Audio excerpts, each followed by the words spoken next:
My son was airlifted off a hiking trail. While he fought for his life, my mother-in-law texted, "Missed the birthday dinner and you're dead to us." 3 days later, Reed opened his eyes and whispered something about his mother that made my blood run cold. My name is Dale Harmon. I'm 43 years old, and I work as a construction superintendent in Columbus, Ohio. 20 years of reading blueprints, managing crews, making sure structures don't fail before someone gets hurt. I'm trained to catch problems early. The biggest problem I ever missed was happening right inside my own home, one slow day at a time. I married Renee Stanton 11 years ago. She was 26, I was 32, and I genuinely believed we were building something real together. What I didn't fully account for was her mother, Vera Stanton, 64 years old, sharp-tongued, and absolutely convinced she held a permanent seat at every table in our marriage. Her husband Howard just nodded along to whatever Vera decided. I told myself it was manageable. I was wrong about a lot of things back then, and that was near the top of the list. Our son Reed is 12. Bright kid, obsessed with history, can recite Civil War battle dates like other kids recite sports stats. But starting roughly 2 years ago, Reed kept getting sick in ways that didn't quite make sense. Stomach aches that came and went. Fatigue that lingered for days. Occasional dizziness bad enough to make him grab a wall. Renee took him to doctor after doctor. I noticed, without thinking much about it, that she never stayed with one practice for long. When I finally sat down and counted, it was 7 different pediatricians over 3 years. Every time one of them started digging deeper, she'd quietly move on to someone new. I told myself she was just being a thorough mother. I should have asked harder questions a long time before I did. That October, Reed and I headed down to Hocking Hill State Park for our fall camping weekend, a tradition we kept since he was 7 years old. Those trips were ours. No phones, no schedules, just the two of us on a trail somewhere. Renee had never shown much interest in packing for those trips before, but that year she insisted on doing Reed's bag herself. She also sent along a thermos of hot cocoa, said it was Reed's idea. Reed gave me a puzzled look when she said that, but didn't argue. It was cold out and the cocoa was there, so he drank it. We were about 2 hours into a ridge trail when Reed stopped walking and told me the trees were spinning. I thought he was exaggerating. He wasn't. His legs gave out and he went down a rocky embankment off the side of the path, maybe 12 feet. Not a catastrophic drop. Enough. I was down there before I finished thinking about it. He was breathing, eyes open, but couldn't tell me what day it was or where we were. I called 911, kept my hand on his chest, and talked to him about nothing in particular. The trail, the weather, a football game I barely remembered, for 31 minutes until the helicopter broke through the cloud cover above the tree line and found us. Grant Medical Center, Columbus. I drove 90 the whole way. By the time I parked and got through the doors, Reed was already past the ER, and I was just a man in a waiting room who couldn't do a single useful thing except sit in a plastic chair under fluorescent lights and try to remember how to breathe. Then my phone buzzed. Text from Vera Stanton. Renee's birthday dinner is tomorrow. Don't you dare miss it. I stared at the screen long enough to read it 3 times. Then I typed, Reed might not make it through the night. Her reply came back fast. Be there, or you're dead to us. I blocked her number without responding, set the phone face down on the chair beside me, and sat there in that quiet, humming waiting room understanding, maybe for the first time with real clarity, exactly what kind of family I had married into, and what it had cost me not to see it sooner. Reed made it through surgery. The doctor, a steady, no-nonsense woman named Dr. Paulson, came out around 2 in the morning and told me he had a mild concussion, 2 bruised ribs, and some soft tissue damage to his left shoulder. Nothing broken. No internal bleeding. She said he was stable, sedated, and that I could see him in the morning. I thanked her and went back to my chair. Didn't sleep. Watched the waiting room empty out and fill back up as the hours moved. At 7:30 the next morning, Dr. Paulson found me again, this time with a different expression. She pulled a second chair close and sat down, which told me before she said anything that this wasn't a routine check-in. Mr. Harmon, she said, I've been looking over Reed's medical history. The records your wife authorized us to go back about 2 years. 14 separate visits across 7 different practices. Gastrointestinal complaints, recurring fatigue, 2 episodes of acute dizziness. She paused. The pattern is unusual, especially given that his blood work and imaging from yesterday Both came back essentially normal. I kept my voice level. "What are you telling me?" "I'm telling you that I'm a mandatory reporter," she said, "and that I've already filed a report with Franklin County Child Protective Services." "That's not an accusation, Mr. Harmon. It's a procedure. But I need to ask, do you have any explanation for why a healthy 12-year-old has been in and out of medical offices for 2 years without a single confirmed diagnosis?" I didn't answer right away. I sat with that question and let it settle into everything I already knew but hadn't said out loud yet. 7 pediatricians. Renee always handling the appointments alone. Reed sick at home and perfectly fine on our camping trips until this one. "No," I said finally, "but I'm starting to." Dr. Paulson nodded slowly. "CPS will be in contact with both parents. In the meantime, Reed stays here until we're satisfied he's medically stable, and until we understand what we're actually dealing with." I called Hank Lester from the hospital cafeteria while Reed was still sleeping. Hank was my oldest friend. We'd worked construction crews together in our 20s before he went back to school and became an attorney. Criminal defense, mostly, with a background in family law that I'd never imagined needing. He picked up on the second ring. I laid out everything. The camping trip, the thermos, the fall, what Dr. Paulson had just told me. Hank listened without interrupting, which meant he was taking it seriously. "Stay at the hospital," he said when I finished. "Don't talk to CPS without me present. Don't talk to Renee about any of this yet. She's been calling since last night." "I know. Let her call." His voice was steady and deliberate. "Dale, if what you're describing is what it looks like, you're going to need to be very careful about every move you make from this point forward. Do you understand me?" "Yeah," I said. "I understand." "Good. I'll be there in 2 hours." I hung up and sat at that cafeteria table for a long time, staring at a cup of coffee that had gone cold. Somewhere above me, my son was waking up in a hospital bed, and somewhere across town, my wife was calling a number I wasn't picking up. For the first time in 11 years of marriage, that felt like exactly the right call. Reed was awake when I walked in on the third day. Pale, a little swollen around the left eye from the fall, oxygen monitor clipped to his finger, but awake and watching the door like he'd been waiting. That alone told me something. Reed was the kind of kid who filled silences. The fact that he was just lying there, quiet, meant whatever was sitting inside him was heavier than his usual self could carry. I pulled the chair close to the bed and sat down, put my hand over his, and didn't say anything. Sometimes you have to give a person room before they can speak. "Dad." His voice was rough, still abraded from the breathing tube they'd had an overnight. "I need to tell you something. About 2 nights before we left for the trip. Take your time." He looked at the ceiling for a moment, organizing his thoughts the way he always did before saying something important. Then he came back to me. I couldn't sleep. I went downstairs to get some water. The light over the stove was on in the kitchen. Mom and Grandma Vera were sitting at the table talking. They didn't hear me on the stairs. I kept my face neutral and my hands still. "Grandma was talking about you, about how you were always at job sites, how you control the finances, how Mom deserved better." Reed paused, and then she said that if something happened to me on the camping trip, if it looked like an accident, that the family would finally have some breathing room. She talked about insurance policies. She said boys fall all the time on hiking trails, and no one asks too many questions. The room felt like the air had been drained out of it. Mom didn't agree, Reed added, his voice careful. But she didn't tell Grandma to stop, either. She just kept crying, and Grandma kept talking like she was planning a grocery run. He looked at me with eyes that were too old for his face. I went back to my room and lay in the dark for hours. And then the next day, Mom packed my bag herself, made the cocoa, stood right there in the kitchen, and watched me drink the whole thermos before we left. Did it taste normal? No. Bitter. Like medicine. I almost said something, but I didn't want to hurt her feelings. He let out a short, humorless breath. "Dumb, right?" "Not dumb," I said firmly. "None of this is on you. You understand me? Not a single part of it." He nodded, but I could tell he was still carrying something. 12-year-olds don't shed weight that fast. I squeezed his hand once, stood up, and walked into the corridor. Called Hank Lester. He picked up on the second ring, and I told him everything Reed had just said, word for word, keeping my voice low and steady against the hallway noise. Hank was quiet for a few seconds after I finished. "Dale, the thermos, where is it right now?"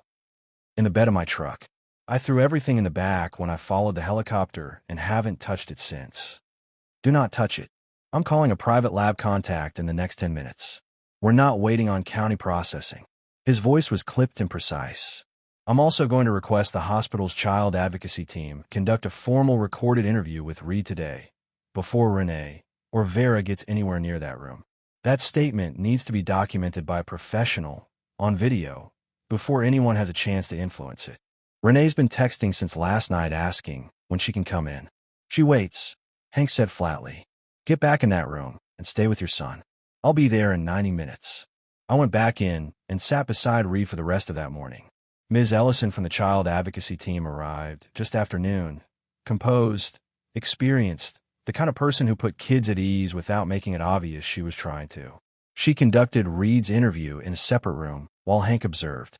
I stood in the hallway outside and listened to the silence and understood that the life I'd been living for the past 11 years was over.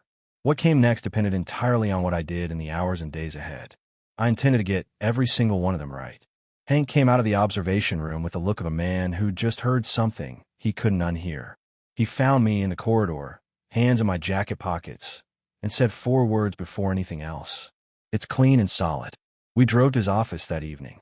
His conference table was covered in legal pads and printed case precedents before we even sat down, which told me he'd been working since our phone call. He poured 2 cups of coffee, pushed one toward me, and didn't waste any time. I'm going to tell you something you need to hear before we talk strategy, Hank said. Family court in this state statistically favors mothers in initial custody and medical authority determinations. Not because every judge is biased, because the system was built on a framework that's 30 years past its expiration date, and default assumptions run deep.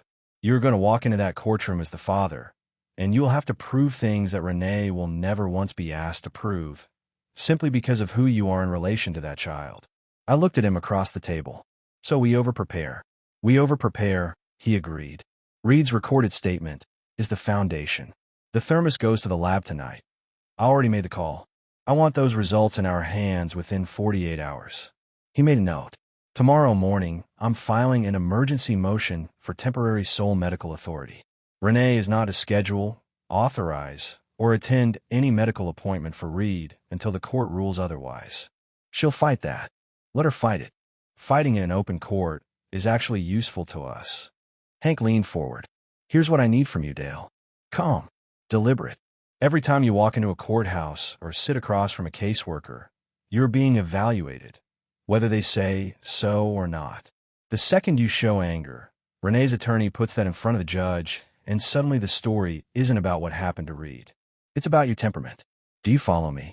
I've managed job sites through cave-ins, budget collapses, and crew walkouts, I said. I know how to hold it together when everything's going sideways. Use that, Hank said simply. We were in front of Judge Aldrich by 9 the next morning. She was in her late 60s, silver-haired, and ran her courtroom like she ran it, briskly, without patience for theater. Renee had retained an attorney named Fowler, polished and practiced, who argued that Reed's statement was the account of a concussed minor on pain medication, and that removing maternal medical authority was a drastic overreach based on nothing more than a frightened child's recollection during a traumatic hospitalization. I sat at the plaintiff's table with my hands flat on the surface and let Hank work.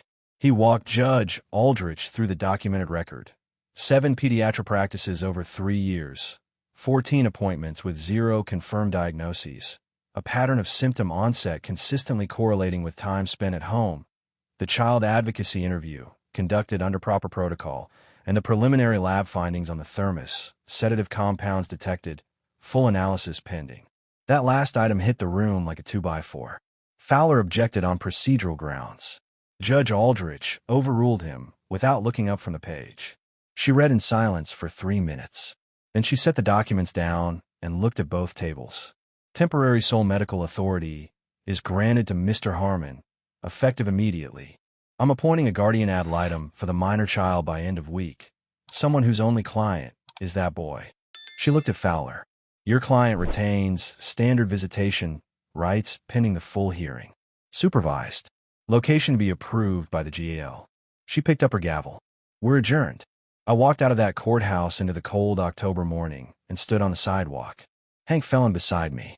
1 round down, he said. How many left? He thought about it honestly. Enough.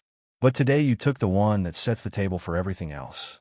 I nodded, looked down the street at nothing in particular, thought about Reed in that hospital bed, waiting for me to come back. I went back. Reed had been in the hospital for 5 days when the nurses finally let him sit up properly and eat something that wasn't broth. I brought him a cheeseburger from the place 2 blocks down, his request, very specific, and sat across from him while he ate and tried to look like a normal father having a normal lunch with his kid. It was the best acting job I'd ever done. That evening, while Reed slept, I went down to my truck in the hospital parking garage. I needed his school backpack. He'd asked for his history book and a notebook, and I hadn't touched anything in the truck bed since the night of the accident. I pulled the backpack out from behind the passenger seat and set it on the hood. That's when I saw the iPad. Reed's school iPad had slid halfway under the seat, still in its case. I almost left it. Then I remembered something Reed had mentioned once, offhand, about using the voice memo app to record himself studying. Said hearing the material out loud helped it stick. I picked up the iPad and woke the screen. There was an active recording in the voice memo app. Date stamped the night before we left for Hocking Hills. Runtime, 41 minutes. I sat in that parking garage for a long time before I pressed play. The first few minutes were ambient, house sounds, the hum of the refrigerator, distant television. Then voices. Renee and Vera, clear enough to follow once you adjusted to the recording quality. Reed must have set the iPad on his desk near the floor vent without realizing the app was running. I listened to the whole thing. It was worse than what Reed had described.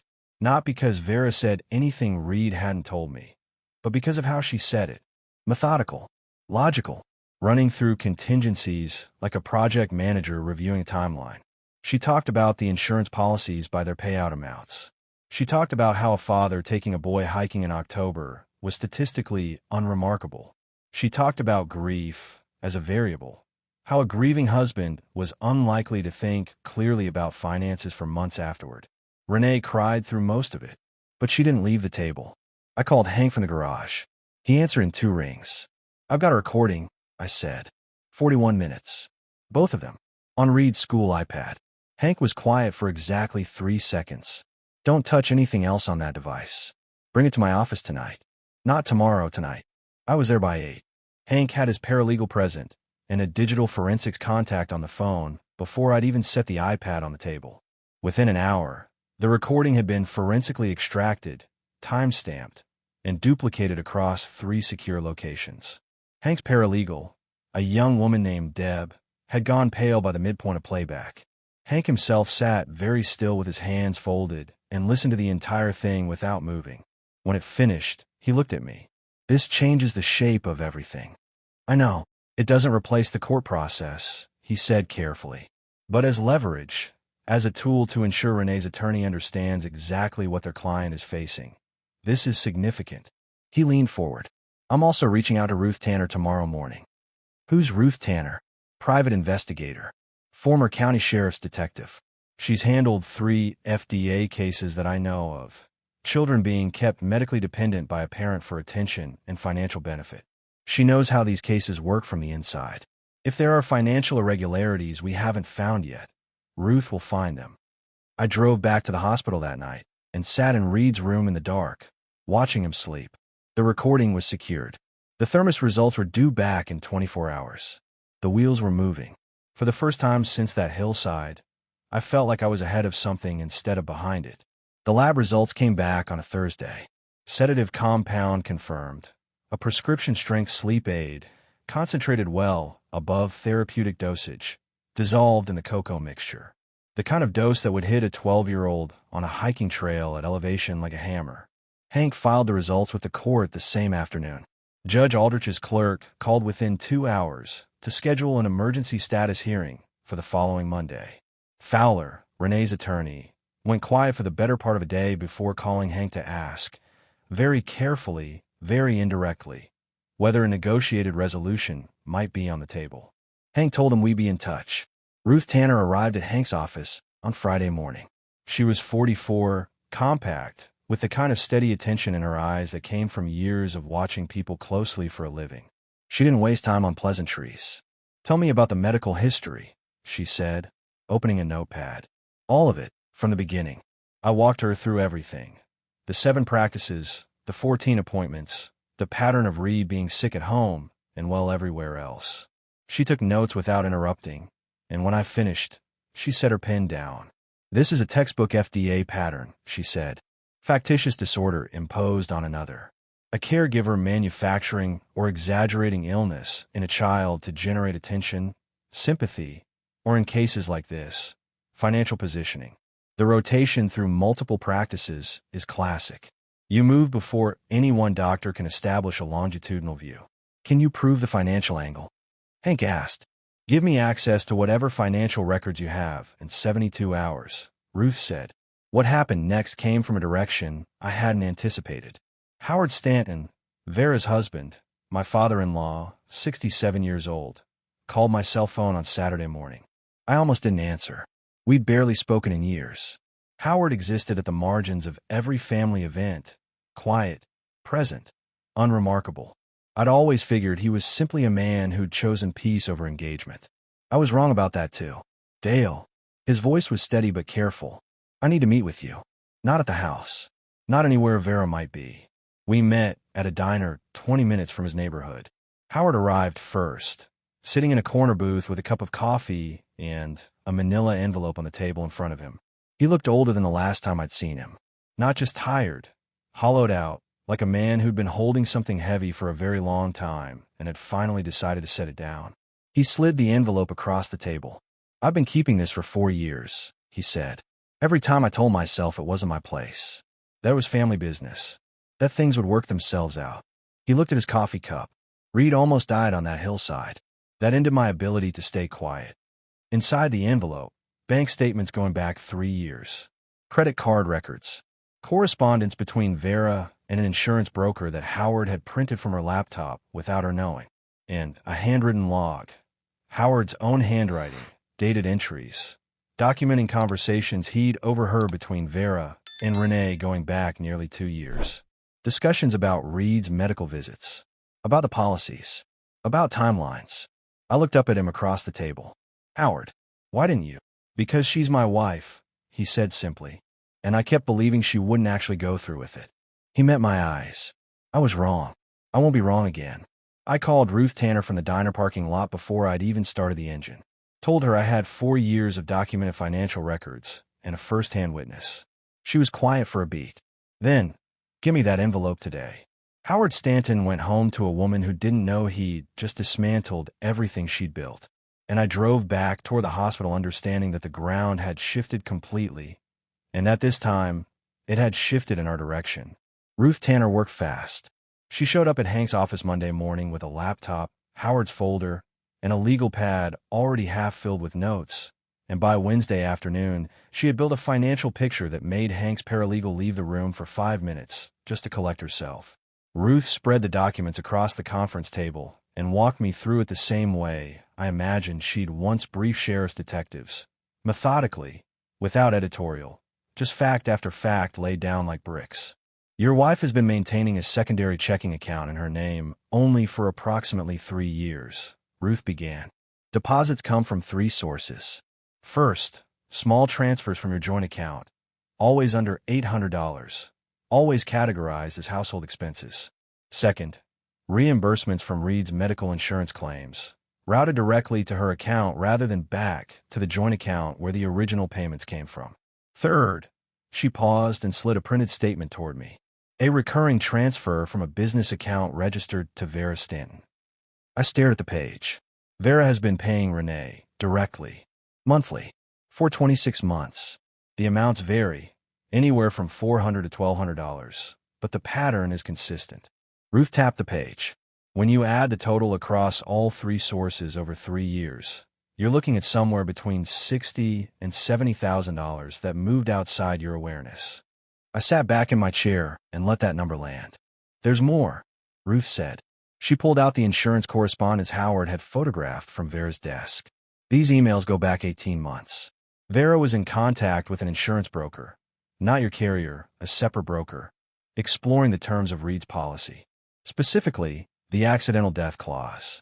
Specifically, what documentation would be required for a claim filed by a surviving parent." Hank, who had been quiet through most of this, leaned forward. That's premeditation evidence. That's not a divorce case anymore. That's what I call it, Ruth said evenly. I thought about Reed in his hospital room, eating a cheeseburger, asking me to bring his history textbook. 12 years old and completely unaware that his grandmother had been researching the paperwork requirements for his death. I kept my voice flat. What do we do with this? Ruth looked at me. I've already been in contact with a detective at the Franklin County Prosecutor's Office. Former colleague of mine. I walked him through the framework, the lab results, the recording, the financial pattern, Howard's documented timeline. He's taking it to his supervisor today. She folded her hands on the table. This is no longer just a custody case, Dale. This is a criminal matter, and the prosecutor's office is going to want to move on it. Hank stood and walked to the window, which changes our divorce strategy significantly. When criminal charges are filed against Renee, and I believe they will be, her attorney's leverage evaporates. The negotiation dynamic shifts completely. When does that happen? I asked. Could be days, Ruth said. The recording and the lab results together are enough for an arrest warrant application. The financial records and Howard's testimony make it airtight. I drove back to the hospital that evening and sat with Reed through dinner. He'd started physical therapy that afternoon for his shoulder and was complaining about it with the particular enthusiasm of a kid who was feeling well enough to complain. I let him talk and ate bad cafeteria food and watched him and thought about how close I had come to sitting in this same hospital in entirely different circumstances. That night, alone in the parking garage, I called Howard Stanton. He answered on the first ring. The prosecutor's office is going to want your testimony, I told him. Formally. On record. He was quiet for a moment. I know, he said. I've been ready for that since Saturday. I believed him. The criminal investigation moved faster than I expected. By Thursday of that week, Hank informed me that the Franklin County prosecutor had formally opened a case.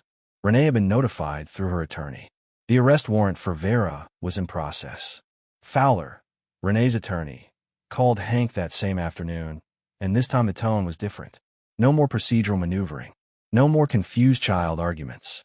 Just a man trying to figure out how much damage his client could still limit. But before that conversation could go anywhere useful, something else landed on my desk that I hadn't anticipated. Reed School, Westfield Middle, had a student support counselor named Mr. Briggs. He'd been Reed's counselor for 2 years. Quiet man, mid-40s, the kind of person who blended into the background of parent-teacher nights and never said much. I'd met him twice. Hadn't thought much about him either time. He called my cell phone on a Friday morning while I was driving to Hank's office. Mr. Harmon, he said, I've been following the news about Reed's situation. I want to be upfront with you. I owe you a conversation I should have initiated a long time ago. I pulled into a parking lot and stopped the car. I'm listening. Mr. Briggs explained that over the past 18 months, Reed had come to his office on 4 separate occasions, twice asking general questions about what happened when parents didn't take care of their kids properly, once asking whether a counselor had to tell parents everything a student said, and once, about 8 months ago, saying directly that he didn't feel safe at home, but immediately taking it back and asking Briggs to forget he'd said it. I documented the conversations, Briggs said, but I didn't escalate. Mrs. Harmon was a visible presence at the school, fundraisers, the parent advisory committee, volunteers for field trips. I told myself Reed was anxious, that the home environment was stressful but not dangerous. His voice was tight. I was wrong, and I should have acted on what he told me. I sat in that parking lot and kept my breathing steady. Why are you calling me now? Because Reed is in the hospital, and I have documentation that belongs in the hands of people who can use it, Briggs said. And because I'd rather face the consequences of what I failed to do than compound it by continuing to stay quiet. I told him to send everything to Hank Lester immediately. He said it was already prepared. When I got to Hank's office and told him about the call, Hank set his pen down and looked at the ceiling briefly. A school counselor with 4 documented sessions in which the child expressed fear and the counselor failed to report. That becomes part of the evidentiary record, and it becomes part of the broader narrative about how long this went unaddressed while Renee maintained a perfect public image. Will it hurt the case? It strengthens it, Hank said. It shows a pattern of behavior sophisticated enough to deceive professionals. Renee wasn't just doing this at home. She was actively building a social presence that made her above suspicion. That's not a woman acting impulsively. That's a woman who planned this carefully over a long period of time. Fowler called again that afternoon. This time he asked outright whether Renee could avoid criminal exposure through full cooperation, full custody transfer to me, complete forfeiture of any claim to marital assets, and testimony against Vera. Hank looked at me across the table. Your call. I thought about $65,000 moved in the dark. About Reed's voice on that hillside when he couldn't tell me what day it was. About Mr. Briggs sitting on 4 documented conversations for 8 months because my wife had volunteered for enough field trips to seem like a good mother. Tell him Renee cooperates fully, I said. Full custody, full forfeiture, full testimony, and she does it in writing before the end of the week. After that, whatever the prosecutor decides, that's between them. Hank picked up his phone. I'll make the call. The evidentiary hearing was scheduled for Monday in November, 6 weeks after Reed had been airlifted off that hillside. By then, the criminal case against Vera Stanton had moved through the system with the kind of momentum that only happens when the evidence is so layered and consistent that even the defense has trouble finding a thread to pull. Renee had signed the cooperation agreement the previous Friday.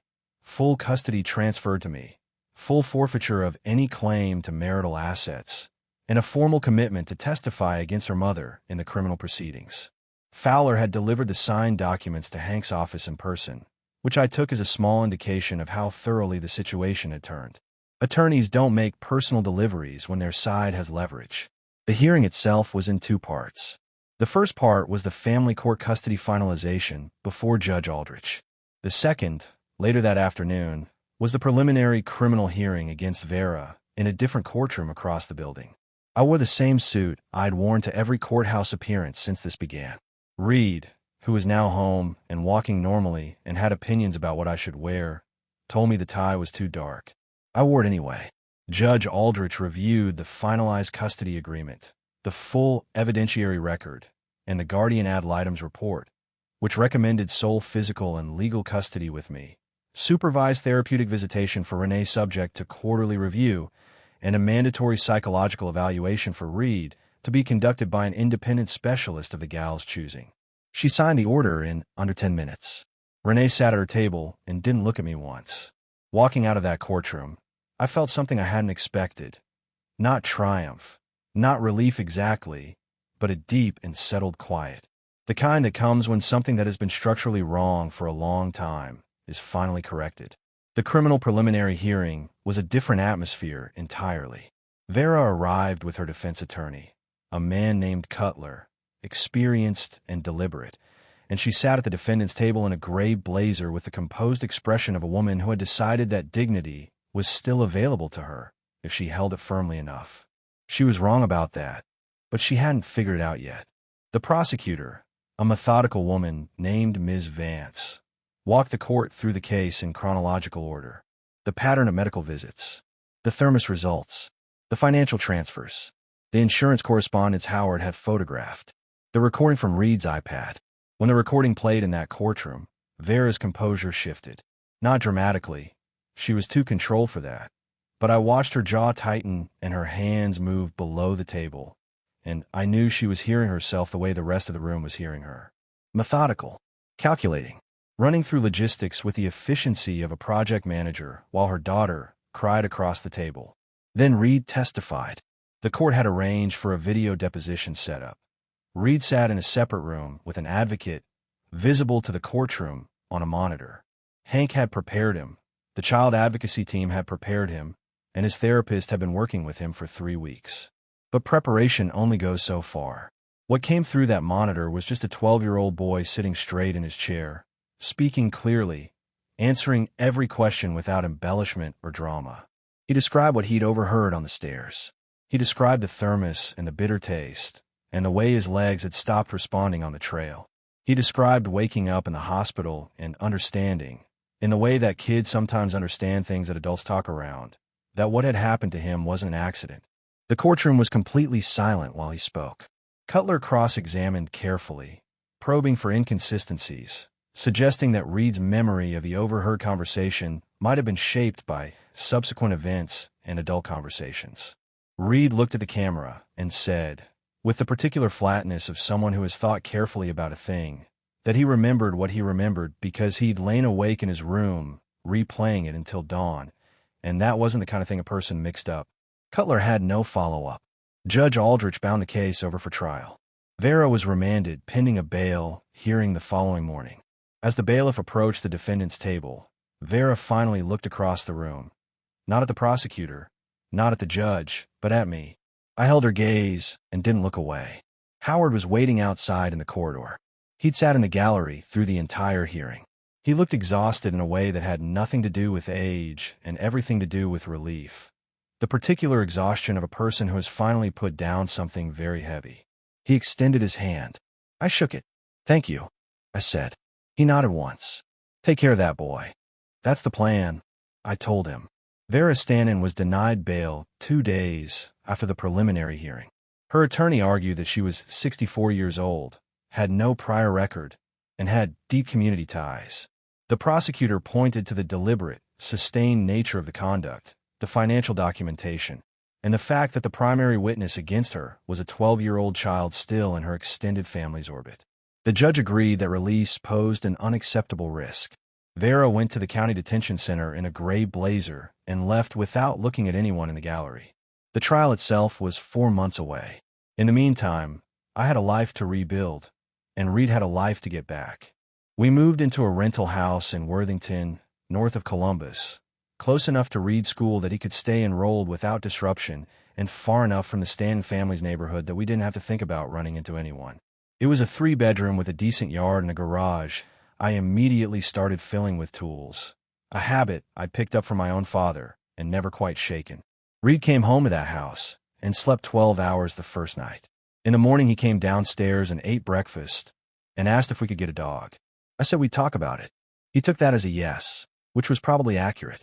His therapy continued twice a week with a specialist the GL had selected, a calm, precise woman named Dr. Keene who worked with kids coming out of high-stress family situations. Reed called their sessions the talking appointments and didn't volunteer much about what they discussed, which his therapist said was completely appropriate. What I noticed was that he laughed more easily than he had in years, and that the dark circles under his eyes gradually faded over the first few weeks. Hank wrapped up the divorce settlement in December. Because Renee had forfeited all claims under the cooperation agreement, the division was straightforward. The house was sold, the proceeds split according to the agreement's terms, and my retirement accounts remained fully intact.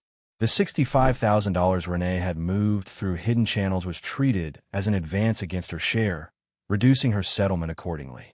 Hank made sure of that. Ruth Tanner's financial work also surfaced something neither of us had expected. A separate life insurance policy on Reed that Renee had taken out 18 months earlier through the broker Vera had been corresponding with, a policy I'd never known existed, naming Renee as sole beneficiary. The existence of that policy became part of the criminal evidentiary record against Vera. Howard Stanton testified at the criminal trial in March. He sat in the witness box in a dark suit and answered every question Ms. Vance put to him with the steady precision of a man who had decided that accuracy mattered more than loyalty to a marriage that had asked too much of him for too long. Renee testified as well, under the terms of her cooperation agreement. Her testimony was damaging. I suspected she knew it and had made her peace with that. Vera was convicted on 2 counts, criminal endangerment of a child and conspiracy to commit fraud. The judge sentenced her to 7 years. Cutler announced an appeal. Ms. Vance said she was confident in the record. I didn't attend the sentencing. I'd been in that courtroom enough. Instead, I took Reed to see his Saturday afternoon Ohio State football game. His first, something we'd been talking about doing for 2 years and kept postponing. We sat in the upper deck with hot chocolate and watched the Buckeyes win by 3 touchdowns, and Reed explained the defensive scheme to me as if I hadn't been watching football since before he was born. Driving home, Reed was quiet for a while. Then he said, "Dad, are we okay now?" I thought about what okay really meant for the two of us. Not the absence of difficulty, not a guarantee against hard things, but a foundation that was actually solid, built on what was real instead of what we'd been told to accept. "Yeah, buddy," I said. "We're okay." He nodded, satisfied, and went back to looking out the window at the highway lights. I kept both hands on the wheel and drove us home. That house in Worthington with a decent yard and the garage full of tools was waiting. Reed's history books were on the kitchen table. There was a dog adoption pamphlet on the counter that I pretended not to notice him leave there. We had work to do, the ordinary, unglamorous, day-by-day work of building a life that was actually ours. I had never looked forward to anything more in my entire adult life.